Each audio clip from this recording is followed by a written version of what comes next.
Hello students, in this lecture we are going to learn how to remember the trigonometric functions of values of trigonometric functions of quadrantal angles. तर quadrantal angle म्हणजे काय, जे integral multiples असतात कुणाचे 90 डिग्रीचे जे integral multiples असतात त्यांना आपण काय म्हणतो quadrantal angles. तर हे quadrantal angles आहेत बघा, इकडे -90 -180 वगैरे -270 एक्सेट्रा.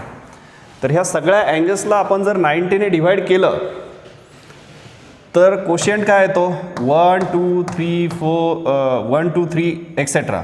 सॉरी इथे 0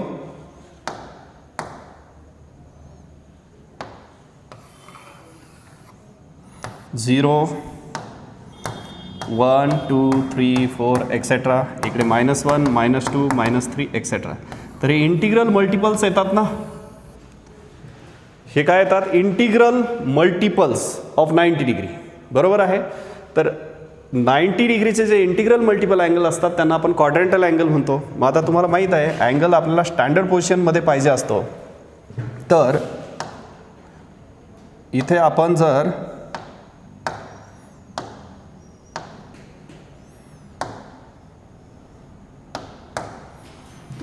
झिरो डिग्री कन्सिडर केला तर तो इथे येतो 90 डिग्री, इथे येतो 180 डिग्री, 270 डिग्री, 360 डिग्री एक्सेट्रा. तसंच तुम्ही जर उलटं गेलात, हे पॉझिटिव्ह अँगल आहेत. सिमिलरली निगेटिव्ह काय येतात -90 -180 -270 -360. समजलं. तर हे आहेत इंटिग्रल मल्टिपल्स ऑफ 90 डिग्री. मग हे 360 पर्यंतच येतात किंवा -360 पर्यंत येतात का, नाही, ते किती असू शकतात. 1080 त्याच्यानंतर 450 -450 एक्सेट्रा. 90 डिग्रीचा जो इंटिग्रल मल्टिपल असेल त्या सगळ्या अँगल्सला आपण काय म्हणायचं क्वाड्रंटल अँगल. तर आता पटकन बघूया त्याच्या व्हॅल्यूज कशा लक्षात ठेवायच्यात. तर इथे तुम्ही स्टँडर्ड युनिट सर्कल आहे असं ऑलवेज कन्सिडर करायचं. सपोज इथे स्टँडर्ड युनिट सर्कल आहे लाईक दिस, म्हणजे असं हे स्टँडर्ड युनिट सर्कल आहे असं कन्सिडर करून चला. आणि मग इथे ज्या व्हॅल्यूज आहेत तुमच्या लक्षात येतं आहे का, हे जसं स्टँडर्ड युनिट सर्कल काढलं आहे, मग इथे जे पॉईंट्स आहेत तेच मी इकडे दाखवलेत. मागच्या स्लाईडमध्ये हे स्टँडर्ड युनिट सर्कल आहे ना, ते स्टँडर्ड युनिट सर्कल इथे आहे असं कन्सिडर करा. हे स्टँडर्ड युनिट सर्कल इथून पास होतं आहे असं समजा. आणि मग इथे काय येईल रे पॉईंट, हे स्टँडर्ड युनिट सर्कल सपोज इथून जातं आहे तर इथे पॉईंट काय येतो 10, कारण याची रेडियस काय आहे 1 आहे. मग हा पॉईंट 10 येतो, हा 0 1 येतो, त्याच्यानंतर हे -1 0 येतो, हे 0 -1 येतो. प्रिव्हियस लेक्चरमध्ये मी सांगितलेलंच आहे ते. मग आता हे स्टँडर्ड सर्कल युनिट सर्कल पण विसरून जा तुम्ही फक्त एवढं लक्षात ठेवा की हा पॉईंट 1 0 0 1 हे जर डिस्टन्स काय असेल 1 1 1 1, तर 1 0 0 1 -1 0 आणि 0 -1 हे पॉईंट येतात. पहिली व्हॅल्यू कॉसची असते, दुसरी व्हॅल्यू साईनची असते. पहिली व्हॅल्यू कॉस, दुसरी sine, cos sine cos sine. आता हे कशासाठी घेतलंय मी इथे, मुलांच्या लक्षात राहत नाही बऱ्याच वेळा की पहिली साईनची की दुसरी कॉसची, की पहिली कॉस आणि दुसरी साईन. कॉस साईन उलटं करू नका. याचा थेरॉटिकल पार्ट मी प्रिव्हियस लेक्चरमध्ये सांगितलं आहे. पण आता हे नेमकं इथे कन्फ्युजन एवढंच आहे, पहिली कॉसची की दुसरी कॉसची. तर पहिली कॉसची असते, आत्ता सांगतोय म्हणून लक्षात राहील, पण दुसरी साईनची असते हे लक्षात राहत नाही. म्हणून एक गोष्ट लक्षात ठेवा, हे मेडल कुठलं आहे, इथं सेकंड नंबर लिहिला आहे ना, सेकंड नंबर आणि हे चांदीचं मेडल आहे, म्हणजे ते सिल्व्हर मेडल आहे, सिल्व्हर मेडल. मग आता सिल्व्हर मेडल मधला हा जो SI दिसतोय तुम्हाला, हा SI स्टँड्स फॉर ह्या साईनचा SI. मग आता इथं असा रेफरन्स लावा ना, सिल्व्हर मेडल 2 नंबरचं असतं. सिल्व्हर मेडलला आपण 2 नंबरचं मेडल म्हणतो. मग हे सिल्व्हर SI लक्षात आलं का, हे तुम्हाला व्हिज्युअलाइज करा. सिल्व्हर मेडल तुम्हाला आठवेल जेव्हा कधी तुम्ही आठवणार आहात त्या.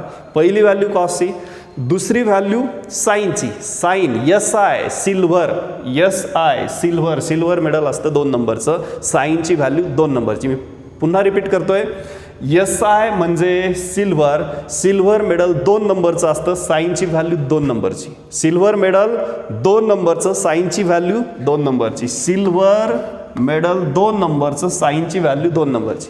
आता लक्षात आलं. पहिली व्हॅल्यू कॉसची, दुसरी व्हॅल्यू साईनची. साईनची दुसरी आहे लक्षात ठेवा, कॉसची आपोआप पहिली येते. कॉस साईन ही पेअर आहे. मला वाटतं आता हे तुमच्या लक्षात आलेलं आहे. आता आपण कुठलाही अँगल घेतला तर त्याची व्हॅल्यू आपल्याला फाइंड आउट करता येते. कशी फाइंड आउट करता येते? आता तुम्हाला व्हॅल्यू समजा फाइंड आउट करायची 0 डिग्रीची किंवा 0 रॅडियन. मग आता दोनच व्हॅल्यू फाइंड आउट करायचे. टॅन म्हणजे तुम्हाला माहीत असतं साईन बाय कॉस, कॉट म्हणजे कॉस बाय साईन. मी एक डिटेल घेऊन दाखवतो. 0 डिग्री इथे येतं, मग 0 डिग्री इथे येतं तर साईन 0 डिग्री, बघा 0 डिग्री इथे, साईन 0 डिग्रीची व्हॅल्यू 0 आणि कॉस 0 डिग्रीची व्हॅल्यू 1 आहे.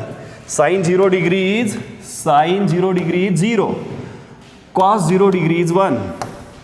आता टॅन काय असतं? साईन बाय कॉस, म्हणजे साईन बाय कॉस म्हणजे 0/1 0. कॉट काय असतं? कॉस बाय साईन म्हणजे 1/0 नॉट डिफाईंड. सेक काय असतं? 1/कॉस म्हणजे 1/1 1. कोसेक काय असतं? 1/साईन म्हणजे 1/0 दॅट इज नॉट डिफाईंड. आलं लक्षात? 0 डिग्री. आता सपोज तुम्हाला पुढची व्हॅल्यू घ्यायची आहे. कुठली व्हॅल्यू घ्यायची तुम्हाला पुढची? कुठली घ्या, 90 डिग्री घेतली. मग 90 डिग्री इथे येते ना अशी 90 डिग्री. मग 90 डिग्रीसाठी टर्मिनल हा आहे. तर साईन 90 डिग्री 1 आहे आणि कॉस 90 डिग्री काय आहे? 0 आहे. Sine 90 degree is 1, cos 90 degree is 0. आता टॅन काय असतं? Sine by cos 1/0 not defined. Cot काय असतं? Cos by sine 0/1 0. सेक काय असतं? 1/कॉस म्हणजे 1/0 इज नॉट डिफाईंड. कोसेक काय असतं? 1/साईन म्हणजे 1/1 इज 1. Got it? नाव आता हे तुम्ही सगळं प्रॅक्टिस करायची याची, तुमच्या लक्षात येईल. आता मी पुढचा कुठलाही अँगल घेऊ द्या. समजा मला 450 घ्यायचं, पॉझिटिव्ह 450. मग पॉझिटिव्ह 450 कुठे येतो? हे 360 आणि 450, हा पॉझिटिव्ह 450, त्याचं टर्मिनल आर्म हे येतं. मग आता इथं येतं तर हे त्याची साईनची व्हॅल्यू 0 आहे आणि कॉसची साईनची व्हॅल्यू 1 आहे आणि कॉसची व्हॅल्यू 0 आहे. इथे लिहितो मी 450. रॅडियनमध्ये काय येईल ते कन्वर्ट करून लिहायचं. 450 450 450 450 450 450. मग आता साईन 450 काय आहे? 1. आता मी इथेच सांगतो sine 450 1, cos 450 0. Tan 450 sine by cos not defined. Cot 450 cos by sine 0. Sec 450 1/कॉस म्हणजे 1/0 नॉट डिफाईंड. कोसेक म्हणजे 1/साईन म्हणजे 1/1 इज 1. समजलं? कुठलाही अँगल घ्या. पुढे आता तुम्ही अजून एक गोष्ट लक्षात ठेवा. आता हे तुम्ही रॅडियनमध्ये म्हणायला गेलात तर रॅडियनमध्ये असं येतं बघा. हे इथे हे 0, हे π/2, हे 2π/2, हे 3π/2, हे 4π/2, 5π/2. बघा π/2, 2π/2, 3π/2, 4π/2, 5π/2, 6π/2, 7π/2, 8π/2, 9π/2, 11π/2, 12π/2 अँड सो ऑन. मी परत एकदा रिपीट करतो, माझ्याकडून काहीतरी मिस्टेक झाली काउंट करताना. तर इथे काउंट करायचं. हे 0 आहे, इथे π/2 1 1π/2, 2π/2, 3π/2 एक्सेट्रा. मग आता इथून काउंटिंग करायचं आणि ते इंटिग्रल मल्टिपल्स ऑफ 90 डिग्री आहेत जर पॉझिटिव्ह अँगल आला तर. मग आता तुम्हाला व्हॅल्यू आली समजा -23π/2. तुम्हाला व्हॅल्यू काढायची -23π/2, -23π/2, -23π/2 हे सगळीकडे सो ऑन. मग आता कशी व्हॅल्यू काढणार ही -23π/2ची? तर तुम्ही काउंट करायचं. आता हे π/2चे पॉझिटिव्ह असं काउंट करतोय 1π/2, 2π/2, 3π/2 अँड सो ऑन. आता तुम्हाला निगेटिव्ह साईडने आलंय ना, हे निगेटिव्ह π/2 आलंय ना, निगेटिव्ह 23π/2. मग काय करायचं तुम्ही त्याला काउंटिंग कुठून सुरू करायचं? तर काउंटिंग इकडून सुरू करायचं.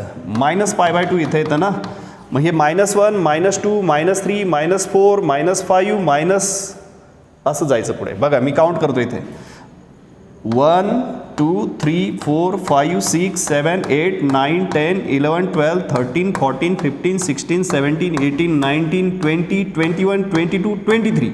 पण निगेटिव्ह साईडने जातोय म्हणजे -23π/2 इथे येत आहे. आपण सगळे अँगल्स, मेजॉरिटी अँगल्स हे आपण रॅडियनमध्येच यूज करतो, म्हणून हे रॅडियनमध्ये काउंट करायला तुम्हाला शिकवलं. मग आता इथे येतो ना अँगल, मग त्याच्या साईनची व्हॅल्यू काय आहे? साईनची व्हॅल्यू त्याच्या साईन -23π/2ची व्हॅल्यू आहे 1 आणि कॉसची व्हॅल्यू काय आहे 0.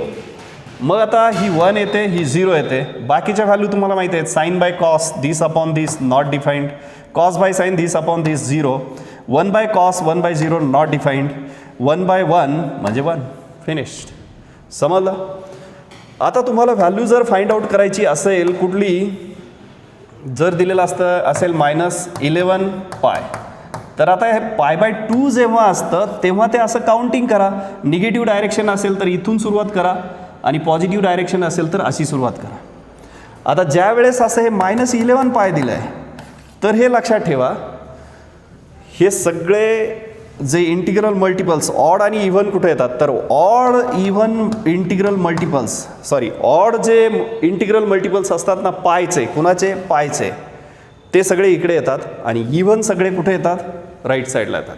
बघा हे 2π 4π 6π 8π वगैरे सगळे इकडे येतात आणि हे -π -3π -4π वगैरे सगळे ते -5π वगैरे कुठे येतात, इकडे येतात. मग -11π कुठं आहे, इथे आहे. तर -11π ची व्हॅल्यू आता काय विचारलं तुम्हाला इथे, -11π. मग -11π विचारलं तर ती व्हॅल्यू -11π, हे सगळं -11π लिहून टाकायचं इथे. -11π कुठे येतं, इकडे येतं. मग -11π साईनची व्हॅल्यू ही आहे आणि कॉसची व्हॅल्यू ही आहे. साईनची व्हॅल्यू 0 आणि कॉसची व्हॅल्यू 0, कॉसची व्हॅल्यू -1. टॅन काय येणार, साईन बाय कॉस 0/-1 0. हे काय येणार, cos by sine not defined. हे काय येणार 1 कॉस -1. हे काय येणार 1 साईन नॉट डिफाईन्ड. आता तुम्हाला 99π विचारलं तर डेफिनेटली लक्षात ठेवायचं 99π म्हणजे कुठे येणार, 99π पॉझिटिव्ह किंवा निगेटिव्ह, ऑड पॉझिटिव्ह किंवा निगेटिव्ह पायचे ऑड इंटिग्रल मल्टिपल्स कुठे येतात, निगेटिव्ह एक्स ॲक्सिसवर. आणि पायचे इव्हन इंटिग्रल मल्टिपल्स पायचे कुठे येतात, राईट साईडला. मग आता 99π विचारलं तर 99π घेतलं मी इथे, तर हे 99π त्याचे ट्रिगोनमेट्रिक रेशोज 99π इथे येईल. त्याच्या साईनची व्हॅल्यू ही आणि कॉसची व्हॅल्यू ही आहे 0 आणि -1. आणि हे बाकीचे तुम्हाला काढता येतात. आता तुम्हाला विचारलं 2002π व्हॅल्यू काय येते किंवा 202π व्हॅल्यू काय येते, तर 202π कुठे येणार आहे, इथे येणार आहे. बरोबर आहे. आता ती व्हॅल्यू काय येणार आहे, त्याच्या साईनची व्हॅल्यू 0 आणि कॉसची व्हॅल्यू 1 येणार आहे. बाकीच्या व्हॅल्यू त्याच्यावरून काढता येतात. 2001π व्हॅल्यू काय येणार आहे, ती इथे येणार आहे. त्याच्या साईनची व्हॅल्यू 0 आणि कॉसची व्हॅल्यू -1 येणार आहे. Are you getting it. तर आता तुम्ही हे होमवर्क करायचं आहे व्यवस्थित, याची प्रॅक्टिस करायची. कोणताही प्रॉब्लेम आला तर याच्यावर सॉल्व्ह करता आला पाहिजे. ही ट्रिक लक्षात ठेवायची. सिल्वर मेडल कुणाला मिळतं, 2 नंबरला. इथे 2 नंबरला कोण असतं, साईन. 1 नंबरला कोण असतं, फंक्शन. 2 नंबरला असतं साईन. सिल्वर मेडल मधला SI स्टँड्स फॉर साईन. समजलं.